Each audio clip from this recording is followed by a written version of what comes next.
Hey, welcome back, guys.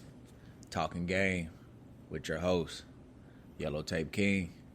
Some call me Tony, some call me Anthony, some call me LT. It all depends on how you met me. But I'm glad you're back. Episode 2.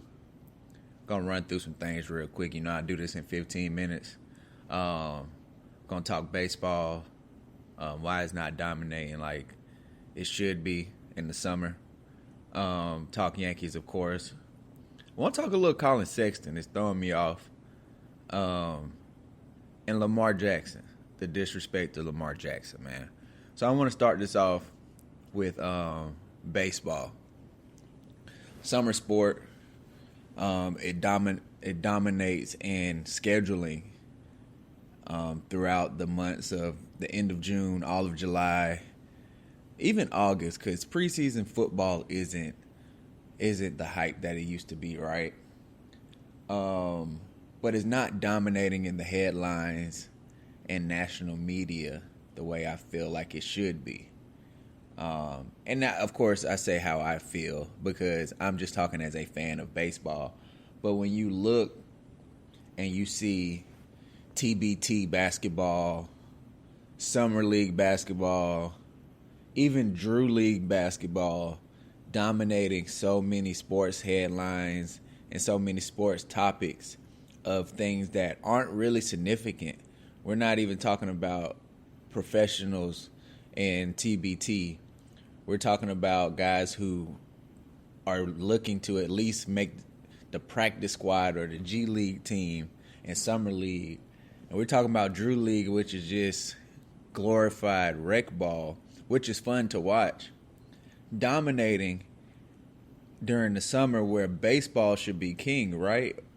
You have actual regular season games that matter. Aaron Judge is chasing Mickey Mantle right now. He's at 42 home runs, and this is the 1st of August.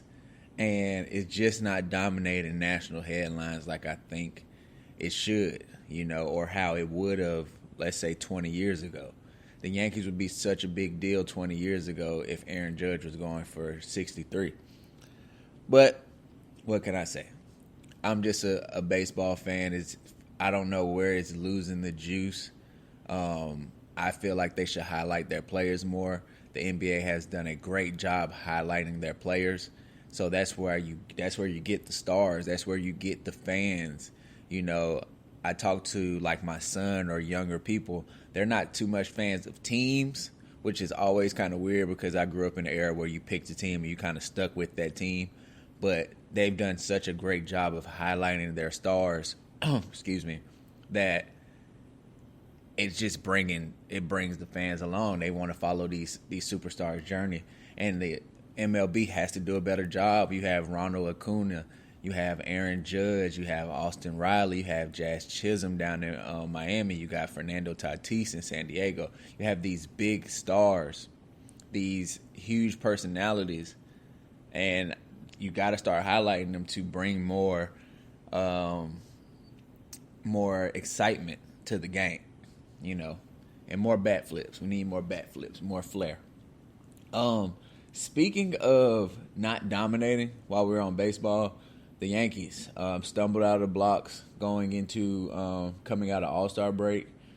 We did get a little medicine over the weekend. Of course, I'm going to say we because anybody knows I'm a Yankees fan. Did get a little medicine over the weekend playing the Royals. Took 3 out of 4. Stumbled today, and lost the last of the series. Yeah, the Yankees are 5-5 out of their last 10. I mean, they still up 11.5 in the East. So that gives you some cushion to kind of mess around. And I remember early in the season telling my cousin, be prepared for the 4 out of 5 losses, So, and it's coming to fruition and it's working out for the Yankees, to have that kind of gap of space. I don't think they're going to get caught. It'll take a horrible run for them to get caught. But I like that they're not staying pat. Trading for Benintendi was a big deal. He's supposed to be getting vaxxed, so that means we can play in Toronto. We've still got big games in Toronto to play. He's only going to be a rental. He's on the last year of his deal, but that's fine. 2017 Rookie of the Year runner-up behind Aaron Judge. Isn't that something? You got they 1-2 for Rookie of the Year votings of 2017, and I have to say, hopefully that means less Joey Gallo, at least at the plate. If he comes in after the 7th, 8th inning to play defense, I'm not mad at that because we know what he is out in the outfield. He's a Gold Glover, but I'm sick of seeing him come up with that 161 to 168 batting average. It's just terrible. I'm pretty sure this puts the Yankees out of the Juan Soto sweepstakes for now. I've been seeing that the Padres and the Cardinals are the teams that are merging, looking for him. I don't get where the Padres get all this money from. I don't get why the Padres spend all this money not to win. But hey, I'm sure it keeps the fans excited. I would be excited if I was a Padres fan. It's clearly not management's fault because they have no problem spending money. But it's not coming out as wins. They remind me of the Jacksonville Jaguars of the MLB. A lot of money spent, a lot of great offseason moves and acquisitions like that, but it has not gave you a championship. So we'll see, man. Juan Soto definitely can be a game changer. I believe the Padres, let me check. I believe the Padres are in a wild card spot right now. Hold on, let me confirm that. And the Cardinals are in a wild card spot as well. So actually, the Cardinals are a game out of the wild card, and the Padres right now have that second wild card spot behind Atlanta, which Atlanta's they're cruising. They 6.5 up on the 6.5 up on the Phillies, who has the third wild card spot. So if you look at San Diego or the Cardinals, Juan Soto can be the player that gets you in the playoffs or locks you in for the playoffs if in San Diego's case. So of course you're gonna go big, why not? Speaking of go big, this wasn't on my notes because I wrote these notes a couple days ago. I was having problems recording. But Luis Castillo to the Mariners. They gave up 3 of their top 4 prospects, and it just shows the desperation sometimes when you're not winning.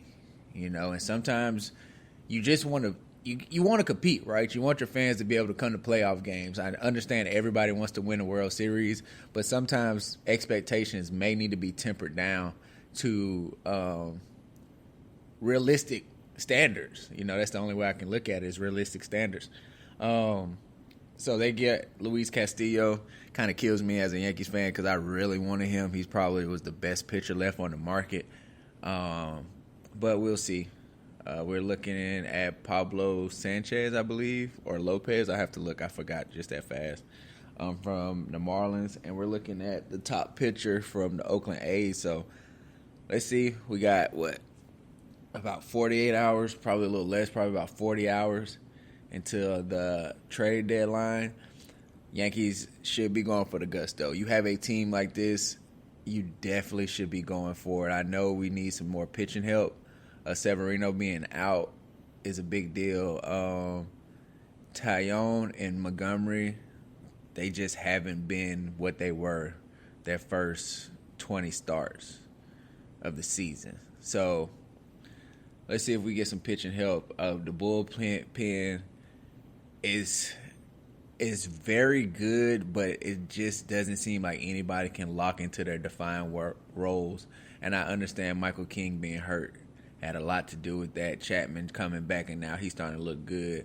Loiza's coming back, and he's starting to look good too. Clay Holmes looked human today. Gave up a home run, cost us the win actually. But it happens. All right.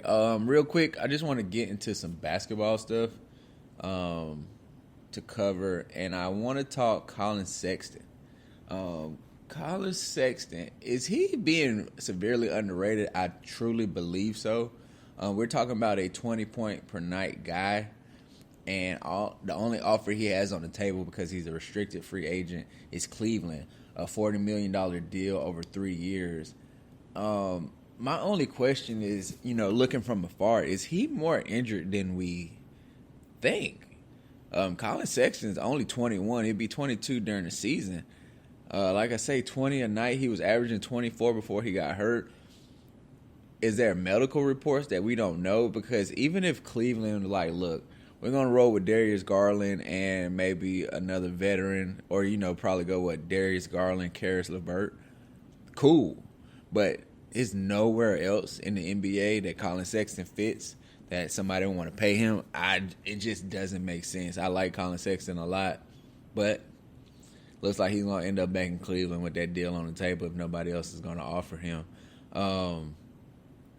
Wow, situation with that. No one's talking about it, I guess, maybe because it's such a small market team. But him not having a deal, he's the best free agent available right now, if you ask me. So just monitor that. I wonder where he's going to end up. It looks like back in Cleveland, but what will be his role, right? Will he come off the bench? Will they just sign him and let him come off the bench, get you 16, 17, and 9, and see if they can flip him as an asset? Cleveland can go a lot of directions, and him being a good asset can help them moving forward with that young core, because you may be able to flip him for a veteran that's more happy with that role than he would be. I'm sure Colin Sexton want to start somewhere. So that's just something to monitor. And the last thing I want to talk about is Lamar Jackson and the disrespect, man. The disrespect. You have one anonymous guy saying Lamar Jackson can win 12 MVPs, and he still won't be looked at as a great quarterback. He's just a great football player. Whatever the fuck that means, man. Like, what are we doing here? 37-12 as a starter. MVP. Strictly, like, straight up electric. Best wide receiver he ever had, maybe Marquise Brown. And he's still able to put up these numbers. Anybody knows me know how I feel about Lamar Jackson. He is like Steph Curry of the NFL to me. I feel like he is the type of player that you say, oh, man, you can't win like that. Quarterbacks, you can't win like that. But his skill set is so much better at running than any quarterback that we've ever seen that I think he can. I truly do. Maybe I'm wrong. I feel like he has a long career to prove that. But you're going to have to show that man the money, right? Kyler Murray just got 101 due at the time of signing. You got Deshaun Watson, 230 guaranteed. The Josh Allen thing, I don't understand. Josh Allen don't have an MVP. And then you're going to have to pay him because Herbert's coming up. Burrow's coming up. And that's another thing. You think about the age of Lamar Jackson, right? Lamar Jackson is like 3 years younger than Burrow. And he's already won an MVP. You know what I'm saying? He won an MVP while Joe Burrow was at LSU. So I think in all sports nowadays, we are a little too quick to write off a player or say this is what a player is. And these guys are still very young. He's still got some learning to do, some developing to do. And I think he's still going to do it. And for him to be as hungry as he is for team success and a Super Bowl, and hearing him say things like, I haven't earned a contract extension yet. Let me go get a Super Bowl first. That should let you know his determination and his drive and what you should expect moving forward with Lamar Jackson. But, hey, let them haters hate, man. Like Patrick Mahomes was saying, a lot of the criticism for Lamar Jackson and some of these quarterbacks of color is straight up racist. It's straight up racist. You know, you got people saying Patrick Mahomes playing street ball instead of football. You basically saying Lamar Jackson don't have the mental capacity to handle offenses. We all know where that comes from, but y'all can have that. Y'all just keep dominating, keep winning MVPs, and it's gonna show for themselves. But that's it, man. That's my quick little 15 minutes. That's my quick little 15 minutes. We're going to expand. I just want to figure this out, work it out a little bit. And we're going to get real right on this. I appreciate y'all listening to part 2 or episode 2. Talkin Game. It's King, baby. Peace.